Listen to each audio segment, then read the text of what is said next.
본문 말씀을 통해서 함께 하시는 하나님, 함께 하시는 하나님이란 제목으로 말씀을 증거하겠습니다. 하나님께서 우리 인생의 길 가운데서 우리를 버리지 않으시고 언제나 함께 하신다 그랬습니다. 하나님께서 그러면 어느 때 우리와 함께 하시는가?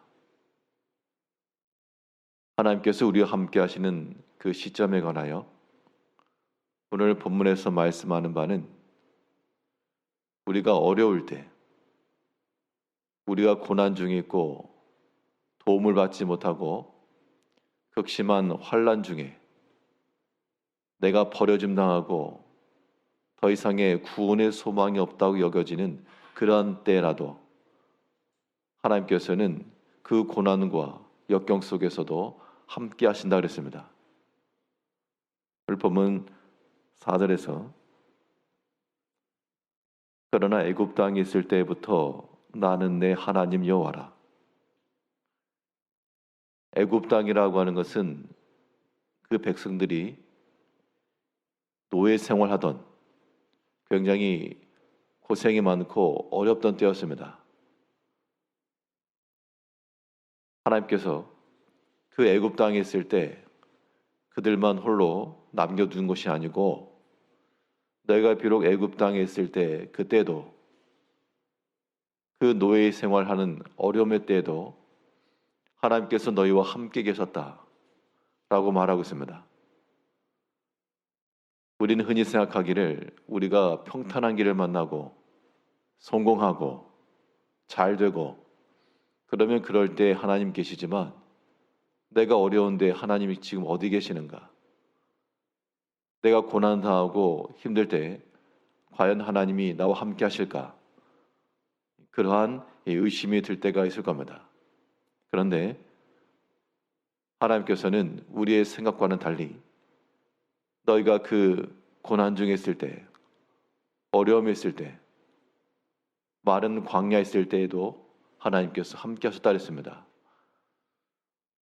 5절 말씀에서는 내가 광야 마른 땅에서 너를 알았거늘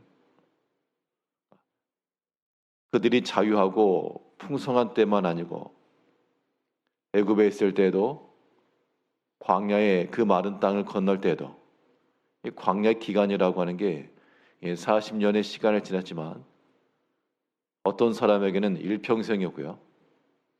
또 누군가는 그 광야에서 생을 마쳤습니다. 도무지 하나님께서 함께 하신다라고 하는 그 약속을 확인도 못하고 가나안 땅에 못 들어갔으니까요.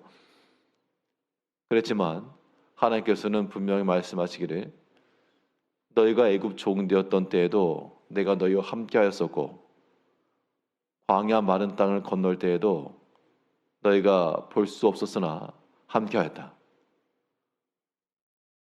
동일한 논리를 적용하면 하나님께서는 지금도 우리와 함께 하시는 것이 분명하고 우리가 비록 어려움과 고난의 때를 지날 때라도 하나님께서 우리를 홀로 두지 않고 버리지 않고 반드시 함께 계심을 우리가 믿고 나가야 되겠습니다.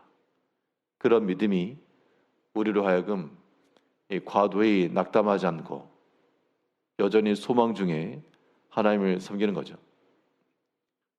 이제 우리는 이러한 말씀들을 우리가 항상 기억을 해서 어려움의 때마다 곤란할 때마다 도움이 없는 그런 때마다 그래도 여전히 우리와 함께 하시고 지키시고 이 모든 때를 지나기를 바라는 이겨내기를 바라시는 하나님이 옆에 계심을 믿고 이 모든 어려움의 때를 지나야 되겠습니다.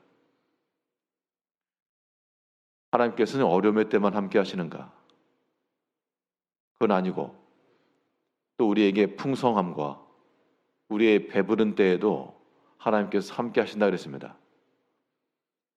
근데 문제는 우리가 어려울 때는 과도히 낙심하기가 쉽고 우리 인생에 큰 문제가 없고 어려움이 없고 만족하며 살아가는 그런 때에는 이제 하나님 없이도 살만하기 때문에 하나님 있는다는 겁니다. 그러나 우리의 모든 풍성과 우리의 모든 배부름이 우리의 손에 있지 않고 하나님께서 주신 것임을 우리가 항상 기억하고, 어려움의 때뿐만 아니라 우리는 또한 모든 풍성함의 때, 배부름의 때에도 하나님을 잊지 않아야 됩니다. 오늘 본문을 보게 되면 6절 말씀에 그들이 먹여준 대로 배가 불렀고 배가 부르니 그들의 마음이 교만하여 이로 말미암아 나를 잊었느니라. 하나님께서 그들의 삶 가운데 풍성한 것을 베푸시고 넉넉하게 하시고 여유롭게 하시고, 그런 보통 우리가 더 좋은 마음으로, 더 감사한 마음으로 하나님을 섬길 것 같은데, 사람의 본심이라고 하는 것, 사람의 속에 있는 이 악한 생각이라고 하는 것이 이제 내가 여유로우니 이것을 가지고 내 것이냐, 이제 하나님 없어도 충분하다, 그런 마음을 갖기 쉽다는 겁니다. 그러면 우리가 만일 하나님의 심정을 간다 그러면 우리의 사랑하는 자녀들이 그러한 마음 상태를 지닌 것이 온당치 못하므로 그들이 평안할 때, 배부를 때 하나님을 거역하고 있는다 그러면 그것을 그대로 놔둘 수가 없기 때문에 때로는 그 여유로움과 풍성함을 제한하기도 하시고 막기도 하시고 곤란한 때를 겪기도 하셔서 여전히 하나님 의지하며 살아갈 수 있는, 오직 하나님만 신뢰하며 살아가는 그런 환경을 우리에게 두신다는 겁니다. 그러면 우리 성도의 지혜는 무엇인가? 우리가 어려움의 때를 당할 때 하나님이 나를 버리셨는가? 그렇게 낙심하지 말고 오늘 본문에 있는 것처럼 하나님께서는 너희가 광야에 있을 때부터, 너희가 애굽 땅에 있을 때에도 너희와 함께 하셨다, 여전히 변함없이 우리와 함께 하시는 그 하나님을 기억해야 되겠고요. 만일 하나님께서 우리에게 평탄한 때를 주시고 마음에 평안한 때를 주시면 그것을 가지고 죄악 가운데, 방탕 가운데 나갈 것이 아니라 여전히 우리 마음을 낮추고 이 모든 것 하나님이 더하셨다, 하나님이 주셨다, 그런 마음만 가져도 우리가 하나님께로부터 이탈하지는 않을 것입니다. 결국 그 마음이 겸손하고 낮으면 하나님이 주신 것인 줄 알고 그 안에서 섬기는 것이 가능하고, 그렇지 않고 마음이 높아지면요, 교만하면 하나님이 있는다는 겁니다.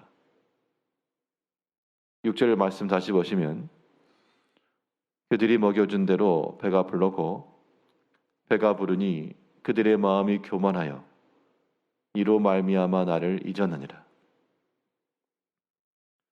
개구리가 올챙이적 생각을 못한다고 우리가 어려움의 때 그렇게 간절히 하나님을 찾고 매달려도 그 어려움의 때를 조금만 지나가면 어느새 그랬는지 하나님 알지 못하고 또 예전의 모습으로 돌아가기 쉽습니다. 그러나 하나님께서는 언제나 우리와 함께 하셔서 우리가 어려움의 때에도 우리를 버리지 않으시고 지키신 하나님이시여, 우리 마음의 풍성함과 여유가 있을 때도 이것이 사람의 손에서 나는 것이 아니라 하나님께서 더하신 것임을 항상 기억하여 언제나 겸손하고 낮은 마음으로 모든 것을 감사함으로 받고 하나님을 의지하며 또한 주를 위하는 마음을 가지고 살아갈 수 있는 우리가 되어야 되겠습니다. 혹여라도 그들이 먹고 배부르니 하나님을 망각하였노라, 우리가 일한 자가 되지 않도록 언제나 우리와 함께 하시는 하나님을 기억하여 소망 중에 또한 감사 중에 살아가시는 성도님들이 되시기를 바라겠습니다. 기도하겠습니다.